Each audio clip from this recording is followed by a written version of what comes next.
త్వరలో జరగనున్న స్థానిక సంస్థల ఎన్నికల్లో బీసీలకు 34% రిజర్వేషన్లు కల్పించే అంశంపై ఏపీ రాష్ట్ర మంత్రివర్గం ఆమోదం తెలపనుంది. ఈ మేరకు మంత్రివర్గంలో బీసీల రిజర్వేషన్లపై నేడు చర్చ జరిగింది. అనంతరం బీసీలకు పట్టణ స్థానిక సంస్థల్లో 33.50%, పంచాయతీరాజ్ సంస్థల్లో 34.50% రిజర్వేషన్ కల్పిస్తూ ఉత్తర్వులు జారీ చేయనుంది. రాజమహేంద్రవరం ఎంపీ బీజేపీ మహిళా మోర్చా జాతీయ ఇన్ఛార్జ్ దగ్గుబాటి పురంధరేశ్వరి బీజేపీ జాతీయ ఉపాధ్యక్షురాలుగా నియమితులయ్యారు. వి రామ్ మాధవ్ కూడా జాతీయ కార్యవర్గంలో చోటు దక్కించుకున్నారు. జాతీయ ఉపాధ్యక్షురాలుగా నియమితులైన దగ్గుబాటి పురంధరేశ్వరికి బీజేపీ నాయకులు కార్యకర్తలు అభినందనలు తెలియజేశారు. పురంధరేశ్వరి జాతీయ స్థాయిలో భారతీయ జనతా పార్టీలో పనిచేయడం ద్వారా తూర్పుగోదావరి జిల్లా, ఆంధ్రప్రదేశ్ అభివృద్ధికి ప్రయోజనం చేకూరుతుందని బీజేపీ జిల్లా అధ్యక్షులు పిక్కి నాగేంద్ర ఆశాభావం వ్యక్తం చేశారు. అయితే పురంధరేశ్వరికి కేంద్ర కేబినెట్లో చోటు లభిస్తుందని భావించగా జాతీయ కార్యవర్గంలో చోటు లభించడం విశేషం. ఏపీ గ్రీన్ చైర్మన్ గా జనసేన అధినేత పవన్ కళ్యాణ్ సోదరుడు ఎమ్మెల్సీ నాగబాబును నియమిస్తూ ప్రభుత్వం ఉత్తర్వులు జారీ చేసింది. ఆంధ్రప్రదేశ్లో పచ్చదనం పెంపు, అటవీ విస్తీర్ణం, పర్యావరణ పరిరక్షణకు రాష్ట్ర ప్రభుత్వం అత్యంత ప్రాధాన్యతనిస్తూ Andhra Pradesh society for greening and రిఫారెస్టేషన్ for ecological enrichment executive committee chairman గా నాగబాబును కేబినెట్ హోదాలో నియమించడం పట్ల ఏపీ పర్యాటక, సాంస్కృతిక, సినిమాటోగ్రఫీ మంత్రి కందుల దుర్గేష్ హర్షం వ్యక్తం చేశారు. ఎమ్మెల్సీ నాగబాబు నేతృత్వంలో పచ్చని ఆంధ్రప్రదేశ్, ఆరోగ్యకరమైన ఆంధ్రప్రదేశ్ ఆశయ సాధన దిశగా రాష్ట్రం వేగంగా అడుగులు వేస్తుందని ఆశాభావం వ్యక్తం చేశారు. నాగబాబును రాష్ట్ర మంత్రివర్గంలోకి తీసుకుంటారన్న ఊహాగానాలకు ఈ నియామకంతో తెరపడినట్టయింది. మత్స్యకారులకు అందించిన విశిష్ట సేవలకు గుర్తింపుగా భీమవరంలోని కలెక్టరేట్లో జరిగిన 80వ స్వాతంత్ర దినోత్సవ వేడుకల్లో భాగంగా రాజమహేంద్రవరం రామకృష్ణ మిషన్ వైద్య సేవల సమన్వయకర్త కానుమోను శ్రీనివాస్ను నీటిపారుదల శాఖ మంత్రి డాక్టర్ నిమ్మల రామానాయుడు సెలవుతో సత్కరించి జ్ఞాపికతో సత్కరించారు. అలాగే మిషన్ వాలంటీర్ ఇంజనీర్ అయిన బీఆర్ఎస్ శ్రీకాంత్ ను కూడా మంత్రి సత్కరించారు. రామకృష్ణ మిషన్ వివిధ రంగాల్లో చేస్తున్న సేవలను నిమ్మల రామానాయుడు ఈ సందర్భంగా కొనియాడారు. పశ్చిమ గోదావరి జిల్లా నరసాపురం మండలంలోని పెదమైనవాని లంకలో మొంతా తుఫాను కారణంగా నష్టపోయిన 100 మత్స్యకార కుటుంబాలకు జీవనోపాధికి అండగా నిలుస్తూ 70 లక్షల వ్యయంతో 100 పడవలు, 100 చేపల వలలను ఉచితంగా అందించామని రామకృష్ణ మిషన్ కార్యదర్శి స్వామి పరిజ్ఞానజీ మహారాజ్ తెలియజేశారు. ఈ సేవలను గుర్తించి స్వాతంత్ర దినోత్సవం నాడు ప్రభుత్వ పరంగా తమ ప్రతినిధులను సత్కరించడం పట్ల సంతోషం వ్యక్తం చేశారు. పిఠాపురం పంచాయతీరాజ్ శాఖ ఏఈ నూకరాజు కుటుంబం కోసం రాజమహేంద్రవరం వద్ద గోదావరిలో గాలింపు చర్యలు కొనసాగుతున్నాయి. ఆదివారం రాత్రి ఏఈ నూకరాజు కుటుంబం నదిలోకి దూకిన సంగతి తెలిసిందే. ఈ సంఘటనలో ఆయన మనవడు కార్తికేయరెడ్డి ప్రాణాలతో బయటపడ్డాడు. నూకరాజు మృతదేహం నిన్న సాయంత్రం దొరికింది. ఆయన భార్య మీనా, కుమార్తె సౌజన్య కోసం 20 మంది సిబ్బంది గాలిస్తున్నారు. ఈ ఆపరేషన్లో పోలీసులు, గజయితగాళ్లు, ఎస్డీఆర్ఎఫ్ బృందాలు పాల్గొన్నాయి. తన కుటుంబాన్ని వేధించిన రైఫిల్ షూటింగ్ శిక్షకుడు సాదిక్ ఖాన్ వల్లే తాను చనిపోతున్నట్లు నూకరాజు సూసైడ్ నోట్లో రాశారు. నిందితుడు సాదిక్ ఖాన్ పరారీలో ఉన్నాడు. అతడి కోసం రాజమహేంద్రవరం, కాకినాడ పోలీసులు 10 బృందాలతో గాలిస్తున్నారు. సాదిక్ పై గతంలోనూ పలు ఆరోపణలు ఉన్నట్లు పోలీసులు గుర్తించారు. ఈ కేసులో సంచలన విషయాలు వెలుగు చూస్తున్నాయి. తన కుమారుడు జగదీష్ రెడ్డిని జూలై 2న సాదిక్ ఖాన్ పాయిజన్ ఇంజెక్షన్ ఇచ్చి చంపాడని నూకరాజు వియ్యంకుడు భాస్కర్ రెడ్డి పోలీసులకు ఫిర్యాదు చేశారు. తన భర్తను చంపి ఆస్తులు లాక్కున్నాడని నూకరాజు కుమార్తె సౌజన్య రాసిన లేఖ లభ్యమైంది. తనను ఇస్లాం మతం మారాలని సాదిక్ తీవ్రంగా బెదిరించినట్లు ఆ లేఖలో రాసింది. అమలాపురం జిల్లా అల్లవరం మండలం ఓడలరేవు, దమ్మలపేట, వాసలతిప్పకు చెందిన 8 మంది జాలర్లు గల్లంతయ్యారు. వీరు ఆగస్టు 3న ఓడలరేవు జట్టి నుంచి సముద్రంలోకి వెళ్లారు. ఈ నెల 12వ తేదీ కల్లా తిరిగి వారు రావాల్సి ఉంది. వారు ఇంటికి చేరకపోవడంతో కుటుంబ సభ్యులు ఆందోళన వ్యక్తం చేస్తున్నారు. గల్లంతైన మత్స్యకారుల ఆచూకీ కోసం కోస్ట్ గార్డు నౌకల ద్వారా గాలిస్తున్నారు. కాకినాడ, విశాఖపట్నం సహా పలు ప్రాంతాల మత్స్యకారులను కూడా అప్రమత్తం చేశారు. బాధిత కుటుంబాలకు ప్రభుత్వం అండగా ఉంటుందని సీఎం చంద్రబాబు భరోసా ఇచ్చారు.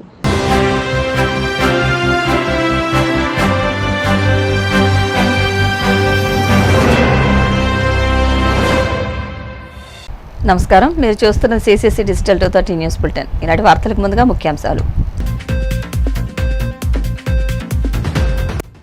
రాష్ట్రంలో పూర్తి పారదర్శకతతో, బాధ్యతతో, జవాబుదారీతనంతో DSC నియామకాలు జరిగాయి.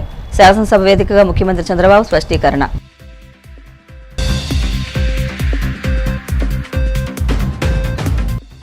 DSC పరీక్షను ఎంతో బాధ్యతాయుతంగా నిర్వహించామన్న మంత్రి లోకేష్. విద్యా వ్యవస్థను బలోపేతం చేసేందుకు విప్లవాత్మక మార్పులు తెచ్చామని వెల్లడి. ఏపీ అసెంబ్లీలో కొనసాగుతున్న ప్రశ్నోత్తరాలు. శాసనసభలో యానమదురు డ్రైన్ ఆధునీకరణపై సభ్యులు అడిగిన ప్రశ్నలకు సమాధానమిచ్చిన మంత్రి నిమ్మల. మెగా డిఎస్సి నియామకాల అంశంపై ఏపీ శాసనసభలో ముఖ్యమంత్రి చంద్రబాబు ప్రసంగించారు. విద్యారంగాన్ని తెలుగుదేశం పార్టీ ఎప్పుడూ ప్రోత్సహించిందని తెలిపారు. రాష్ట్రంలో విద్యా ప్రమాణాలు పెంచడంతో 1 లక్ష మందికి పైగా విద్యార్థులు ప్రైవేట్ స్కూళ్ల నుంచి ప్రభుత్వ స్కూళ్లకు వచ్చారన్నారు. గత పాలకులు 5 ఏళ్ల పాటు ఒక్క టీచర్ నియామకాన్ని కూడా చేపట్టలేదని విమర్శించారు. కూటమి ప్రభుత్వం అధికారులకు వస్తూనే తొలి సంతకం చేసి మెగా డిఎస్సితో 15,941 ఉద్యోగాలను భర్తీ చేశామని సీఎం తెలిపారు. కేవలం 148 రోజుల్లోనే ప్రక్రియ అంతా పారదర్శకంగా పూర్తి చేసి నియామకాలు పూర్తి చేశామన్నారు. టెట్, డిఎస్సి నోటిఫికేషన్లు సహా హారిజంటల్, వర్టికల్ రిజర్వేషన్ల ప్రక్రియను అత్యంత శ్రద్ధగా చేపట్టామని చెప్పారు. పూర్తి ప్రతిభ ప్రకారం 15,941 మందిని ఎంపిక చేసి నియామకాలు చేపట్టామన్నారు. అధ్యక్ష, ఇక్కడికి వచ్చినప్పుడు ఇంకొక పక్కన మీరు చూస్తే ఎప్పుడు కూడా నేను విద్యా ప్రమాణాలు పెరగాలి, విద్యా ప్రమాణాలు పెరగాలంటే మొన్న 19-20 డబ్బా కొట్టుకున్నారు. ఒక్క టీచర్ని రిక్రూట్ చేయకుండా నేను విద్యా ప్రమాణాలు పెంచేశానని చెప్పి ఊరూరు చాటుకునే పరిస్థితికి వచ్చారు. English medium పెట్టానంటాడు.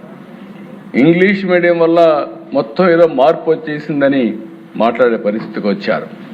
అధ్యక్ష, ఇక్కడ చూస్తే 1995, 2024 ఇప్పుడు 25 వరకు మీరు చూస్తే 14 డిఎస్సీలు పెడితే 14 డిఎస్సీల్లో 11 డిఎస్సీలు నేను ముఖ్యమంత్రిగా ఉండే నిర్వహించాను. అధ్యక్ష, 11 డిఎస్సీలు నేను గర్వపడుతున్నా. Every year DSC. ఈరోజు పనిచేసే టీచర్స్లో 80% నేను నిర్వహించిన డిఎస్సీల ద్వారా ఎంపికైన టీచర్లే ఈరోజు కాలేజీలో, స్కూల్స్లో ఉన్నారు. అధ్యక్ష, ఒక్కడొచ్చి ₹1 అవినీతి జరిగిందని ఎప్పుడు చెప్పిన సందర్భమే లేదు.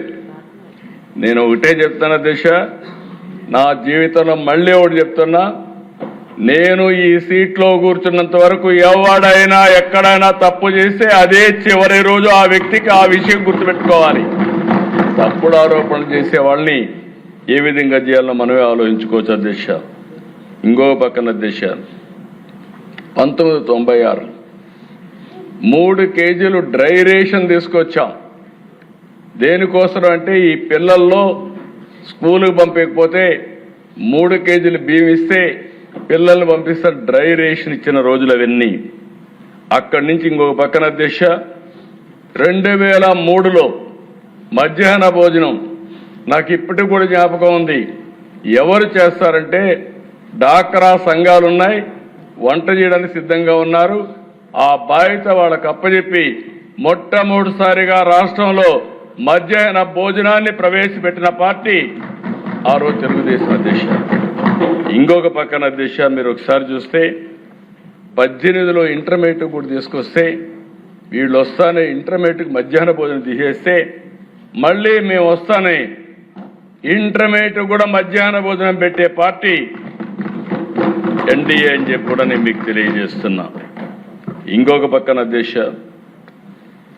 ఆ రోజు ఆలోచించినప్పుడు స్టేక్ హోల్డర్స్ ఇన్వాల్వ్మెంట్ ఉండాలని, ఎవరైతే లబ్ధిదారులు ఉన్నారో వాళ్ళు ఇన్వాల్వ్మెంట్ ఉండాలని డాక్రా సంఘాలకి ఆ రోజు మహిళలకి డాక్రా సంఘాలు తీసుకొచ్చాం, వన సంరక్షణ సమితులు తీసుకొచ్చాం, సాగునీటి సంఘాలు తీసుకొచ్చాం. అదే మరి ప్రతి ఒక్క స్కూల్కి గ్రామ విద్యా కమిటీలు కూడా తీసుకొచ్చాం. దాన్ని ఇప్పుడు లోకేష్ గారి నాయకత్వంలో మెగా పేరెంట్స్ టీచర్స్ డే కింద మనం సెలబ్రేట్ చేసే పరిస్థితికి వచ్చాం. ఇంకో పక్కన దేశ సమాజంలో అనేక సమస్యలు, వరకట్న సమస్య, పేరెంట్స్ అయితే ఆడబిడ్డల పట్ల వివక్ష చూపించేవాళ్ళు. మగపిల్లలై చదివించడం, ఆడపిల్లలై చదివించకుండా మానేయడం. ఎందుకంటే పెళ్లి చేసి తొందరలో పంపించేస్తే బాధ్యత తీరిపోతుందని దానిపైన కూడా క్యాంపెయిన్ చేశాం. కడాన దేశ 1996లో ఆడబిడ్డలకి, గర్ల్స్కి కూడా 33% ఉద్యోగాల్లో కాలేజీలో సీట్లు ఇప్పించాం. చాలామంది నా దగ్గరకు వచ్చి ఒక మాట అన్నారు, మీరు 33% ఇస్తున్నారు, మెరిట్లో వస్తారు, 50 క్రాస్ అవుతారు, మేమేం కావాలంటే పర్వాలేదు, బ్యాక్లాగ్ ఉంది, ఆడపిల్లలను చదువుకోవాలని ప్రోత్సహిస్తే ఈరోజు నేను గర్వంగా చెప్తున్నా దేశ, ఎక్కడైనా చదువుకున్న ఉద్యోగాలు చేసే వాళ్ళు అడిగితే భార్య భర్త ఐటీ ప్రొఫెషనల్స్ అయితే ఎవరికి ఎక్కువ ఆదాయం వస్తుందంటే ఆడబిడ్డలకే ఎక్కువ ఆదాయం వచ్చే పరిస్థితికి వచ్చింది. అది ఆ రోజు చూపించిన చెరవ. దీనివల్ల వరకట్నాలన్నీ పూర్తిగా పోయినాయి, రివర్స్ కట్నం వచ్చే పరిస్థితికి వచ్చింది. ఇలాంటి వినూత్నమైన కార్యక్రమాలతో ముందుకు పోయాం. ఇంకో పక్కన దిశ, నేను రాజకీయాల్లోకి వచ్చిన రోజులు మాకు బ్లాక్స్ ఉండేటి. ఇప్పుడు మండలాలు ఎన్టీ రామారావు గారు వచ్చిన తర్వాత పరిపాలనా సంస్కరణలో బ్లాక్స్ తీసుకొచ్చాడు. ఆ రోజు సమితిలు ఉండేటివి, ఆ రోజు జిల్లా పరిషత్ ఉండేది. ఆ రోజు చూస్తే అధ్యక్ష, ఎవరైనా జిల్లా పరిషత్ చైర్మన్ దగ్గరికి పొలం దగ్గరికి పోయి నన్ను ట్రాన్స్ఫర్ చేయమని అడిగితే ఇది చేస్తే ఆయన దగ్గర కాగితం ఉండేది కాదు, సిగరెట్ తాగే బ్యాక్ పేపర్ ఉండేది, దానిపైన ఆర్డర్ చేసి పంపించేవాడు. You can imagine. ఆ రోజు ఈ టీచర్స్ అంతా పంచాయతీరాజ్ టీచర్స్ జిల్లా పరిషత్ ఆధ్వర్యంలో ఉండేవాళ్ళు. జిల్లా పరిషత్ చైర్మన్లు, సమితి ప్రెసిడెంట్లు ఇష్టానుసారంగా వాళ్ళ ఇంటి దగ్గర పోయి పడిగాపులు కాసేవారు. అది చూస్తే నాకు అనిపించింది, చదువు చెప్పవలసిన టీచర్లు వేరే వాళ్ళ దగ్గర పోయి పడిగాపులు గాయడం ఏంటి? అందుకే ఫస్ట్ టైం అధ్యక్ష పర్ఫార్మెన్స్ అప్రైజల్ చేసి కౌన్సిలింగ్ విధానం తీసుకొచ్చి ఏ రాజకీయ నాయకుడి దగ్గరికి టీచర్ వచ్చే పని లేకుండా నేరుగా వాళ్ళ పనితనం పైన ట్రాన్స్ఫర్ తీసుకొచ్చారు. ఆంధ్రప్రదేశ్ శాసనసభ వర్షాకాల సమావేశంలో విద్యాశాఖ మంత్రి నారా లోకేష్ మాట్లాడుతూ డిఎస్సీ నిర్వహణ, విద్యా వ్యవస్థలో చేపట్టిన సంస్కరణలపై కీలక వివరాలు వెల్లడించారు. డిఎస్సీ పరీక్ష ప్రక్రియను ప్రభుత్వం ఎంతో బాధ్యతాయుతంగా నిర్వహించిందని, ఎన్నికల సమయంలో ఇచ్చిన హామీకి కట్టుబడి ఏకంగా 148 రోజుల్లోనే నియామక ప్రక్రియను విజయవంతంగా పూర్తి చేశామని సభకు తెలియజేశారు. రాబోయే రోజుల్లో కూడా ప్రతి ఏటా క్రమం తప్పకుండా డిఎస్సీ నిర్వహిస్తామని ఆయన స్పష్టం చేశారు. డిఎస్సీ నియామక ప్రక్రియపై న్యాయస్థానాల్లో 336 కేసులు దాఖలైన విషయాన్ని మంత్రి గుర్తు చేస్తూ, కోర్టు ఆదేశాలకు అనుగుణంగా దేశ చరిత్రలోనే తొలిసారిగా డిఎస్సీలో వర్టికల్, హారిజంటల్ రిజర్వేషన్లను పక్కాగా అమలు చేశామని వెల్లడించారు.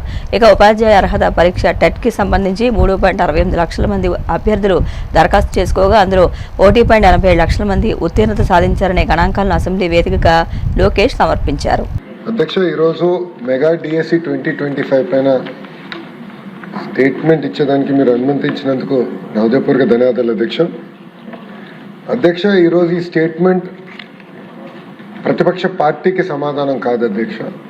ఒక మంత్రిగా ఆంధ్ర రాష్ట్ర ప్రజలకి డిఎస్సి అంటే ఏంటి, ఎలా చేసాం, ఎలా నిర్వహించాము, అదేవిధంగా గౌరవ సభ్యులందరూ కూడా డిఎస్సిని ఎట్లా పకడ్బందీగా చేసామో తెలియజేయాల్సిన బాధ్యత నా పైన ఉంది కనుక మీ అనుమతి కోరటం జరిగింది అధ్యక్ష. అధ్యక్ష, గౌరవ సభ్యులందరూ కూడా కోరేది వాళ్ళ టేబుల్ పైన ప్రత్యేకంగా డిఎస్సి గురించి ఒక పుస్తకం వేసి గౌరవ సభ్యులందరూ కూడా అందిస్తాం జరిగింది అధ్యక్ష. అంటే డిఎస్సిలో ఎలా ప్రాసెస్ పాటించాము, అంతేకాకుండా డిఎస్సి పైన ఎలా రాబోయే రోజుల్లో కూడా ఎలా ముందరికి తీసుకెళ్ళబోతున్నాము, దాంతోపాటు ప్రత్యేకంగా మెగా డిఎస్సి పైన ఉన్న మిత్స్ ఏంటి, ఫ్యాక్ట్స్ కూడా వివరిస్తాం జరిగింది అధ్యక్ష. అంతేకాకుండా స్పోర్ట్స్ కోటా గురించి కూడా డీటెయిల్డ్గా సమాధానం ఇస్తాం జరిగింది అధ్యక్ష. అంతేకాకుండా ఎఫ్ఏక్యూస్ కూడా, ఎందుకంటే గౌరవ సభ్యులు కూడా డిఎస్సి గురించి ఒక డీటెయిల్డ్గా అర్థం చేసుకోవాల్సిన అవసరం ఉంది అధ్యక్ష. అందుకే ఈ పుస్తకం కూడా రూపొందించి మీ అనుమతితో, చైర్ అనుమతితో గౌరవ సభ్యులందరూ కూడా ఇస్తాం జరిగింది అధ్యక్ష. అధ్యక్ష, డిఎస్సి అనేది ఒక బాధ్యతగా ప్రజాప్రభుత్వం తీసుకుంది అధ్యక్ష. ఎందుకంటే 2024 ఎన్నికల ముందల Telugu Desam party, Janasena party, Bharatiya Janata party 3 పార్టీలు కలిసికట్టుగా ప్రజలకి హామీ ఇస్తాం జరిగింది. ప్రతి ఏటా డిఎస్సి చేస్తాం, మొదటిది మెగా డిఎస్సి చేస్తామని ఆనాడు హామీ ఇస్తాం జరిగింది అధ్యక్ష. దాంట్లో భాగంగా అధ్యక్ష ఒకసారి మనం చూస్తే 2025 డిఎస్సి 16,347 పోస్టులతో మనం డిఎస్సి చేస్తాం జరిగింది అధ్యక్ష. దాంట్లో సుమారుగా 3,36,300 మంది అభ్యర్థులు దీనికి అప్లై చేస్తాం జరిగింది అధ్యక్ష.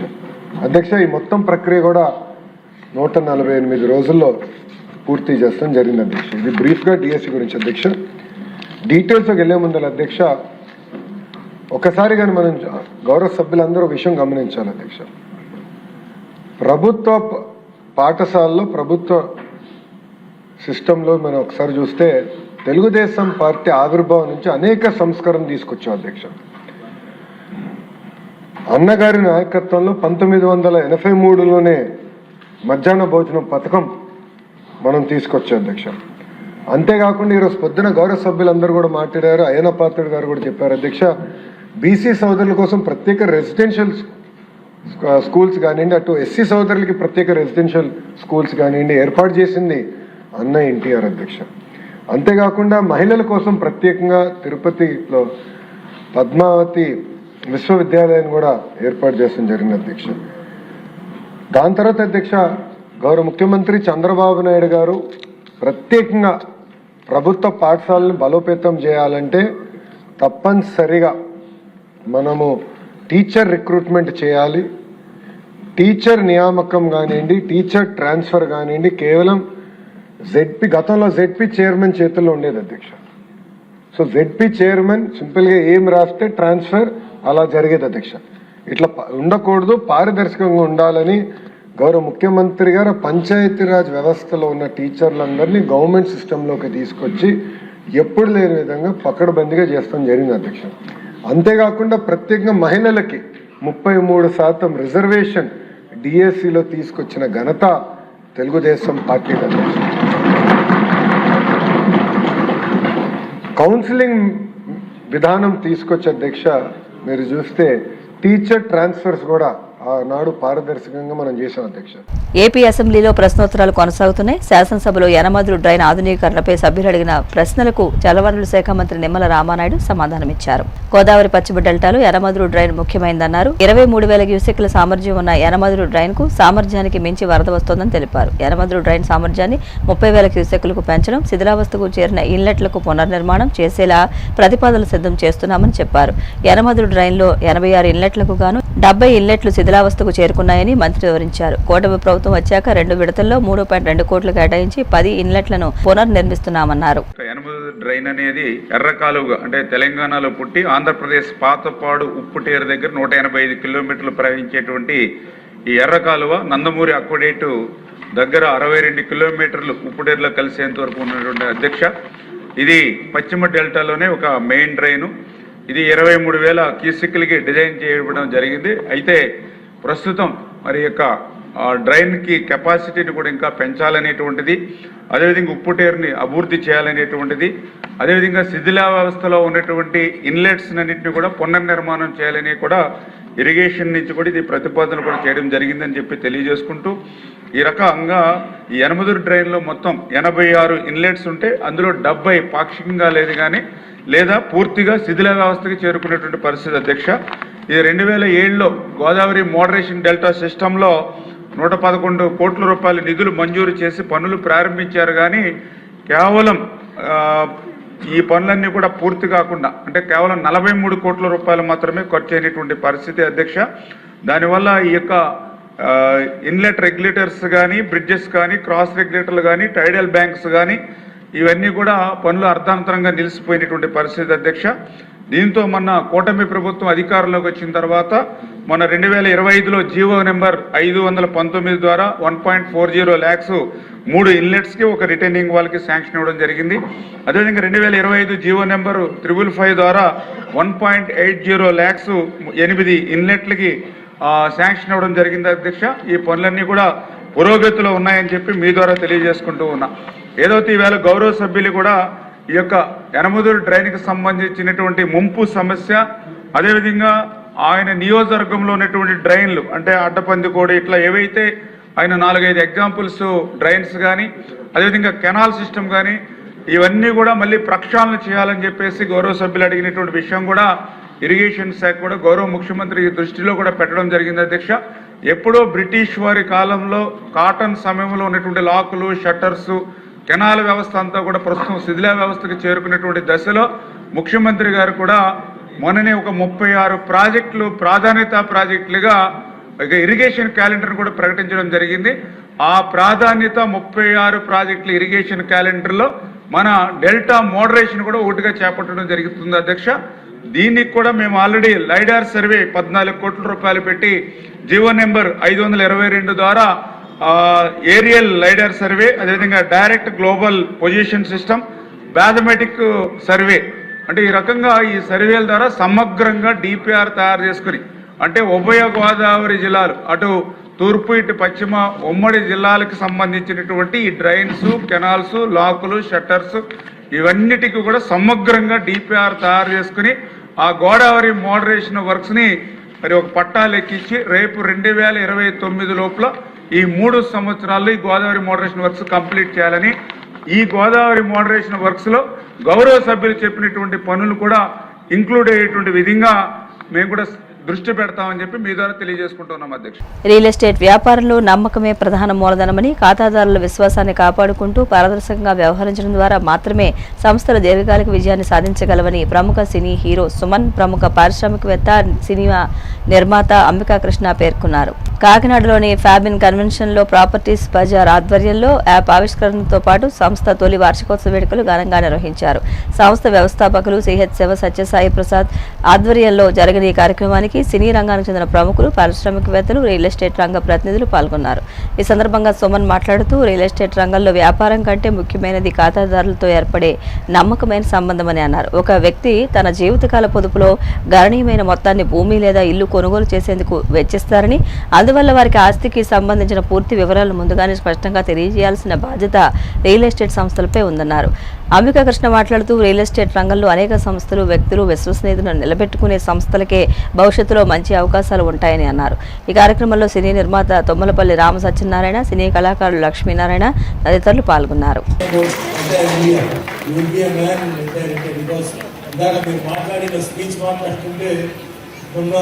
చెన్నైలో కొత్త సీఎం విజయ్ మాట్లాడుతున్నట్టు మీరు మాట్లాడారు. అంటే మంచి point okay. Vision spoke about vision and CM what he wants to do and what he wants his other colleagues to do అన్నమాట. అట్లా మీరు వేరే wonderful points about your properties bazaar, what is your dream and how you want to do అన్నమాట. అక్కడే మీ power ఏంటి చూపించింది.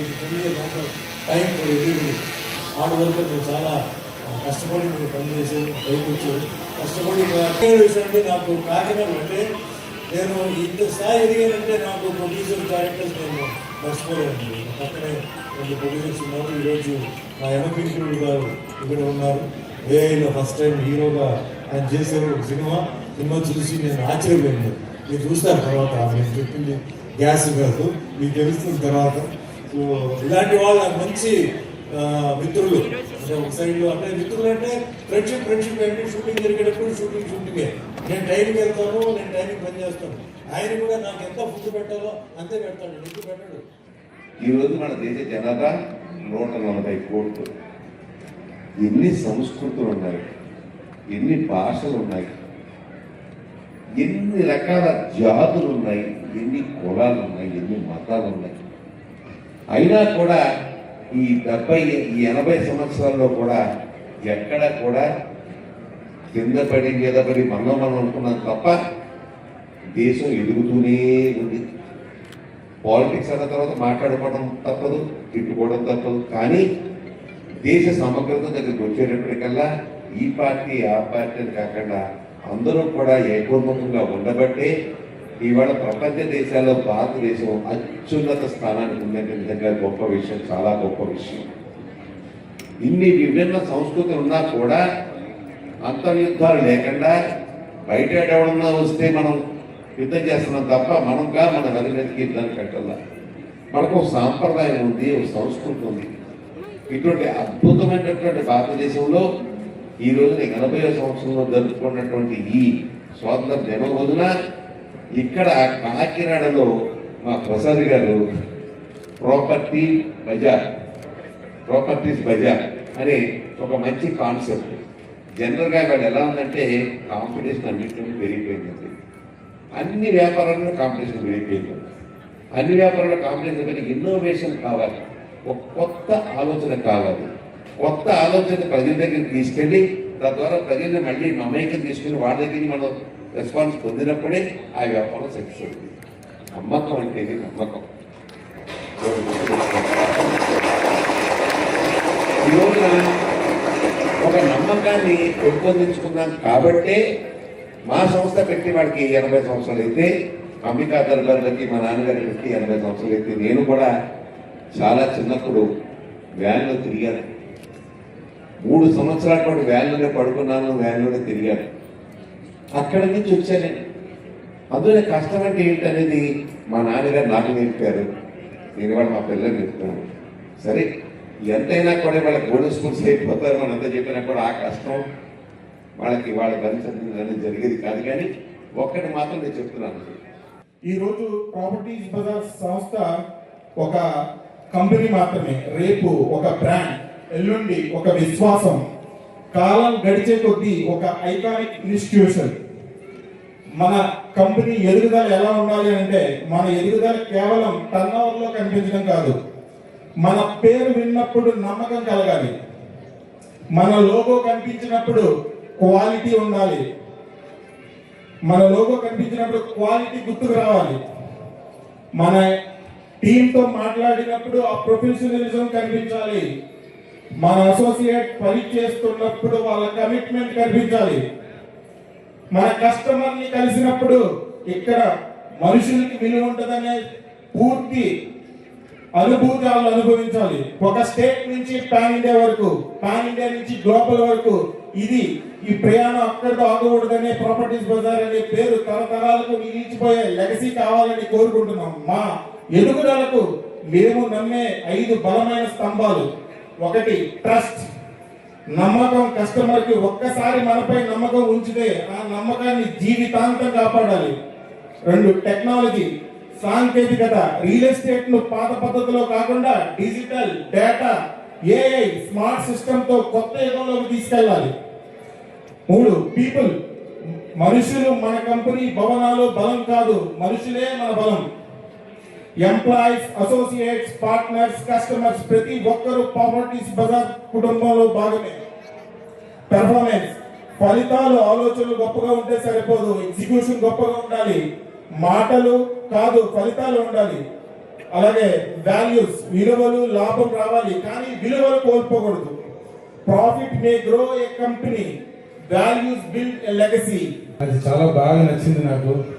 ఇకపోతే మనందరికి తెలుసు, ల్యాండ్ అంటే ల్యాండ్ గురించి 2 మాటలు చెప్తాను.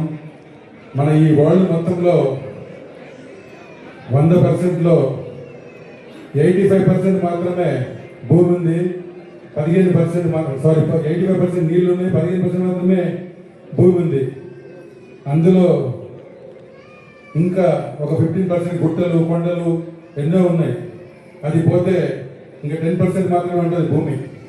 అన్నీ పెరుగుతాయి, ఈ లోకంలో అన్నీ పెరుగుతాయి. పిల్లలు పెరుగుతున్నారు, కార్లు పెరుగుతున్నాయి, అన్నీ పెరుగుతున్నాయి, భూమి మాత్రం పెరగదు. అట్లాగే వీళ్ళు ఎంత మంచి ప్లాన్ చేశారంటే, చాలా అంటే వాళ్ళు 1 ఇయర్లో, అంటే వాళ్ళు మంచి వాళ్ళు అయితేనే 1 ఇయర్లో రాజమండ్రి నుంచి కాకినాడ నుంచి రాజమండ్రి నుంచి హైదరాబాద్ పోయారు. రేపు దేశం మొత్తం అవుతారు. ఇప్పుడు ఆపిలాంచ్లో దేశం మొత్తం అమ్ముతారు వీళ్ళు. అంటే చాలా మంది రియల్ ఎస్టేట్ వాళ్ళు ఇంకొక మంచి పని చేశారు, ఎవరు కూడా భూమి కొన్న వాళ్ళని పిలిచి సత్కరించారు. నేను కూడా రియల్ ఎస్టేట్ చేస్తాను కానీ ఇంతవరకు ఎవరిని మనం పిలవలేదు. మీ అందరికీ, ఈ టీం అందరికీ congratulation. Thank you very much. వార్తలు ముగించే ముందు ముఖ్యాంశాలు మరొకసారి. రాష్ట్రంలో పూర్తి పారదర్శకతతో, బాధ్యతతో, జవాబుదారీతనంతో డీఎస్సీ నియామకాలు జరిగాయి. శాసనసభ వేదికగా ముఖ్యమంత్రి చంద్రబాబు స్పష్టీకరణ.